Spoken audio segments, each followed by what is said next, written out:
Bonjour à toutes et à tous, je suis super contente de vous retrouver dans cette vidéo. Alors une vidéo qui est complètement improvisée, donc j'ai absolument rien préparé, désolée si c'est un petit peu décousu, mais bon, j'ai eu envie de vous la faire parce qu'en fait vous avez été nombreux et nombreuses à me poser des questions sur Instagram suite aux stories que j'ai publiées récemment sur ces feutres et ce livre, puisque voilà, hier soir j'ai eu envie de me détendre un peu et d'expérimenter un petit peu, d'explorer ce médium. Donc c'est différent de l'aquarelle classique, je vais vous en parler un petit peu plus, et également de ce livre de Nina Roters. Et tout ça m'a été offert l'année dernière en fait par les éditions de Saxe. J'en avais parlé rapidement en story, j'avais un peu testé ça vite fait, mais j'avais pas poussé très loin l'expérimentation.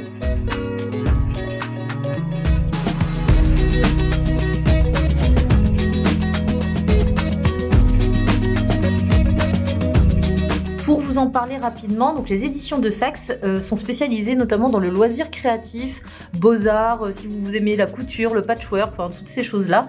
Ils font toute une gamme de livres qui se présentent.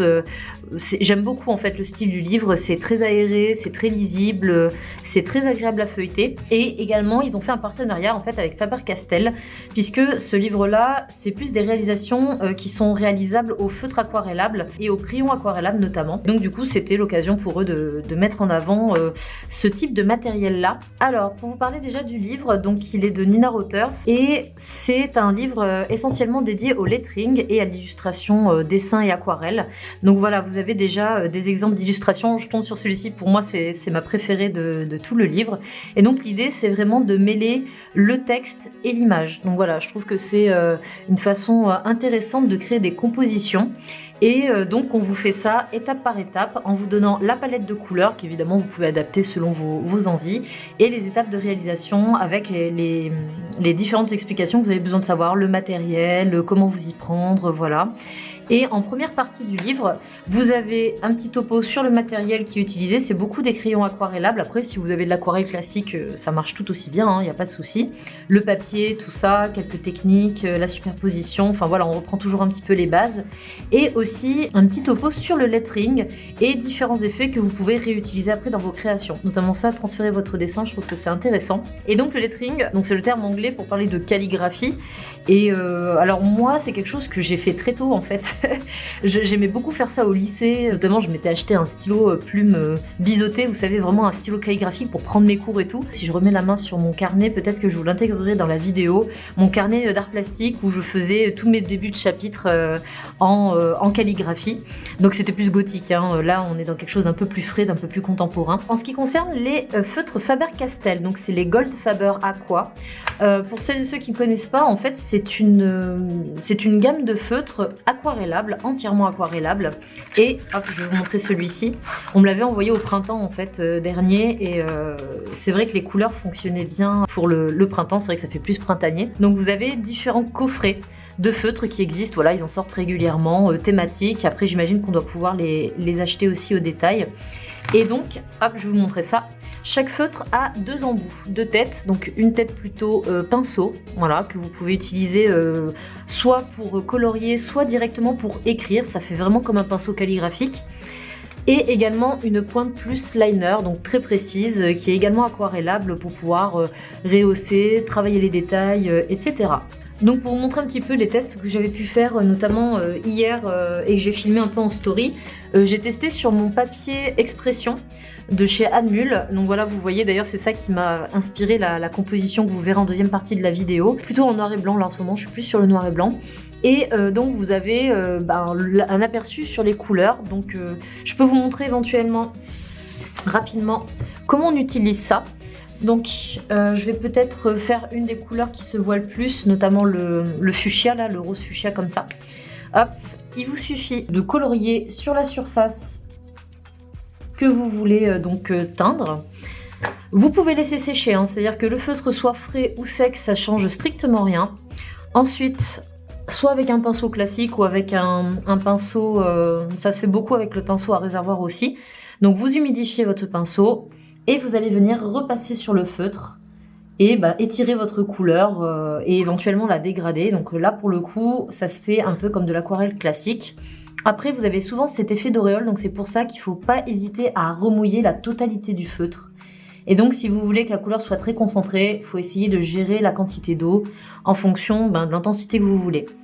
Donc voilà, après vous pouvez revenir, retravailler votre dégradé. Enfin voilà, après ça, vous pouvez faire ça autant sur du papier cellulose, parce que j'avais fait mes premiers tests sur du papier cellulose, que sur du papier coton. Après voilà, ça dépendra un peu de comment vous voulez travailler votre couleur. Un truc aussi que j'ai remarqué qu'on peut faire, c'est que l'on peut donc travailler sa couleur de cette façon-là, sécher et ensuite revenir refaire du feutre par-dessus et revenir mouiller. Enfin voilà, ça se travaille vraiment au fur et à mesure de façon assez intuitive. Donc un petit truc que j'avais fait l'été dernier lorsque j'avais reçu le coffret vite fait. Donc j'avais fait cette petite illustration avec des couleurs. Donc effectivement ça change vraiment des couleurs notamment que j'utilise habituellement. L'intensité aussi. Faut vraiment pas hésiter à retravailler les effets et le contraste avec ces feutres là, parce que les couleurs les plus claires, les plus pastels, ça peut peut-être paraître un petit peu terne au début. Donc là je n'ai pas dessiné les lettres avant de les colorer, j'ai directement écrit avec le pinceau. Donc ça, alors je suis pas une experte parce que moi souvent je dessine les lettres au crayon et ensuite je les colore, donc je triche un petit peu, on peut dire ça comme ça. Et je sais pas ce que je pourrais peut-être que si je vous réécris ça par exemple, vous allez en fait utiliser la pointe de votre feutre comme un pinceau, c'est-à-dire que vous pouvez l'utiliser pour faire des traits fins, mais vous pouvez aussi l'écraser, elle est un petit peu souple, pour avoir, ou l'orienter en aplat, voilà, pour pouvoir avoir des épaisseurs de traits, de lignes différentes. Et c'est comme ça qu'après vous travaillez votre calligraphie. Donc par exemple, hop, là je vais écraser, ensuite je vais faire comme ça, là je vais de nouveau écraser, et faire la petite pointe comme ça, et revenir après relier un petit peu les... Donc c'est pas grave si on voit un peu les traces du feutre, puisqu'après je vais venir aquareller, enfin dans l'idée c'est ça.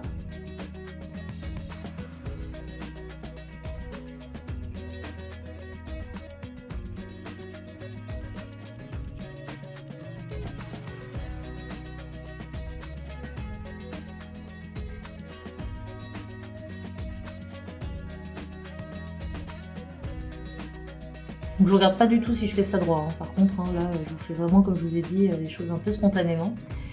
Mais c'est que vous voyez un petit peu ce que l'on peut faire avec ce type de feutre. Je trouve que c'est pas mal adapté quand même pour faire du lettering, c'est vraiment top.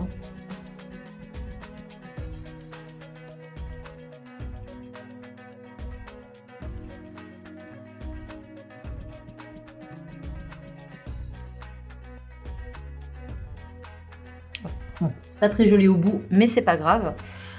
Donc voilà, vous pouvez déjà faire ça. Bon là je vais pas aquareller, je vais passer cette étape là, vous le verrez du coup dans la deuxième partie de la vidéo. Et du coup vous pouvez revenir après avec une deuxième couleur. Alors on peut le faire avec du jaune, bon là vous le voyez, je vais peut-être le faire, je sais pas, avec le noir. Donc attendez quand même que la première couche de feutre soit sèche pour éviter que ça bave. Et ensuite vous revenez, cernez vos couleurs, cernez vos lettres, pour leur donner un petit peu plus de relief.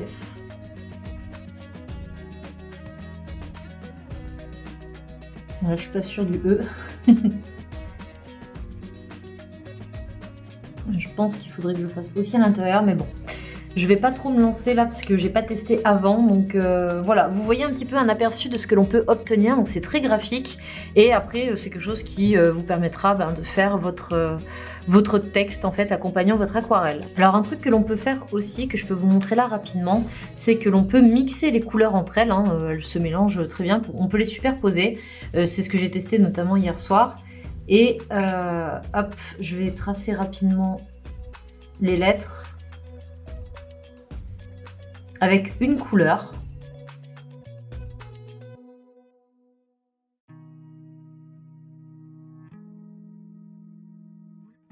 Bon, je retrouve un peu le plaisir que j'avais avant justement de pouvoir écrire de cette façon-là. Alors avec mes pointes biseautées, avec ma plume spéciale pour ça, j'avais pas besoin de l'écraser ou de l'orienter, mais bon, c'est une autre façon de travailler la lettre.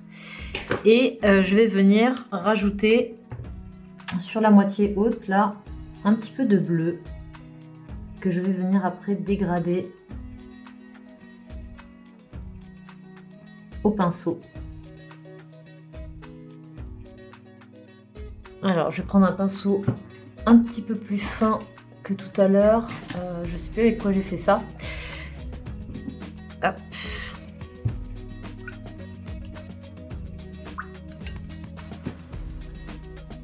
Alors. Prendre plutôt un pinceau qui contient quand même l'eau. Hein. Là, j'ai pris quelque chose de fin, mais c'est du poids naturel, donc du coup, même si le pinceau est fin, ça permet d'avoir quand même une couleur. Alors, je dégrade plutôt d'abord la couleur la plus claire en premier, et je vais venir remixer avec le bleu.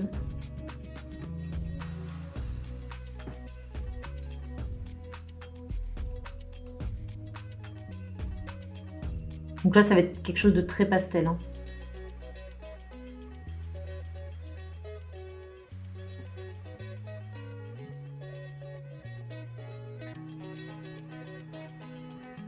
Alors j'ai l'impression que ça marche plus sur du papier cellulose, parce que j'ai fait ça sur du papier cellulose hier et la couleur se diluait beaucoup mieux.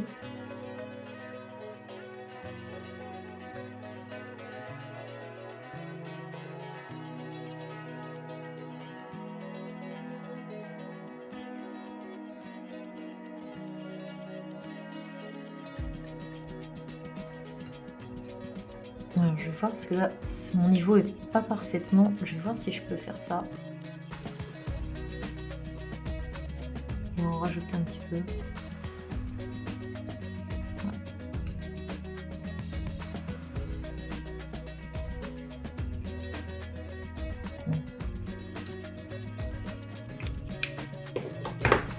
Voilà, j'ai bavé un petit peu. Pas grave.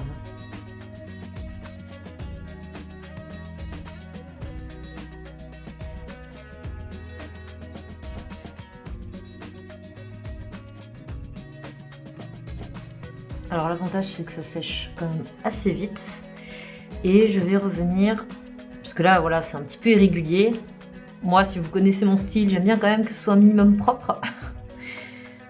Hop, donc je vais revenir avec le bleu.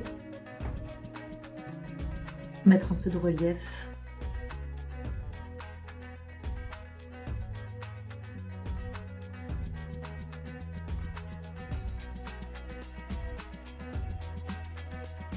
Voilà, j'aime bien. Une fois en fait qu'on fait le petit relief, je trouve que ça rend vraiment bien.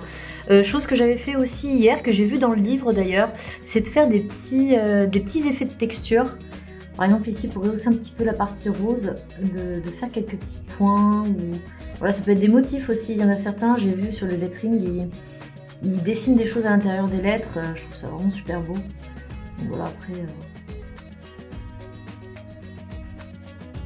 C'est histoire de donner un peu de relief aux lettres, de faire ressortir un peu de mouvement.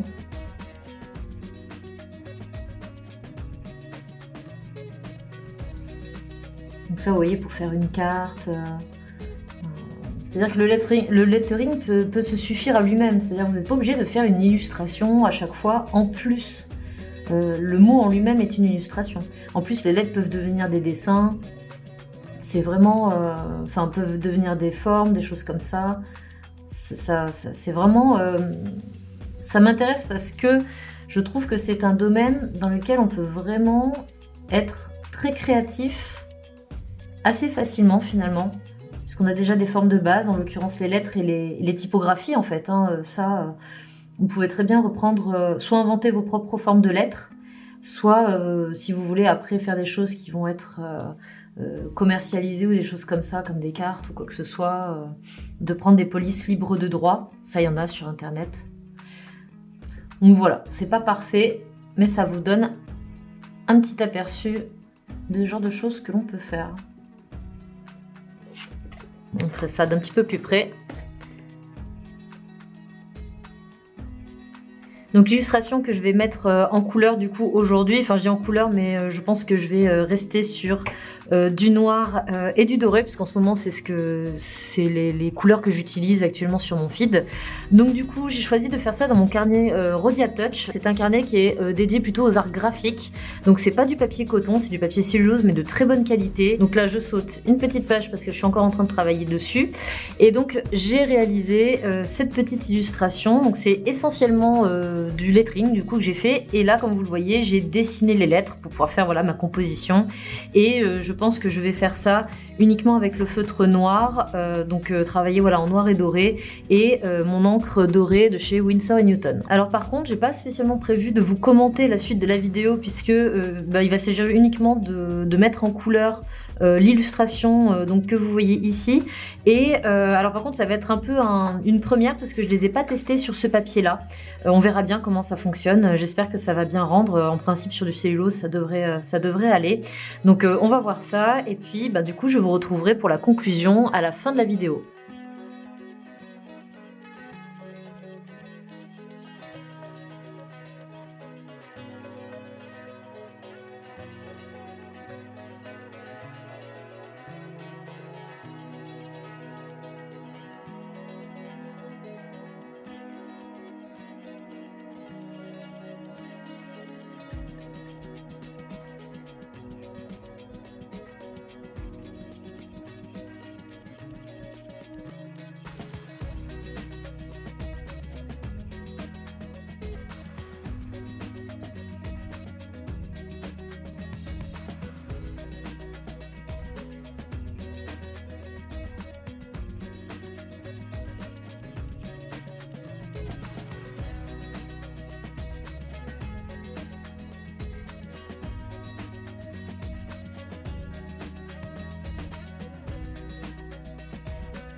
Bon, Loulou, j'aimerais bien tourner ma conclusion là.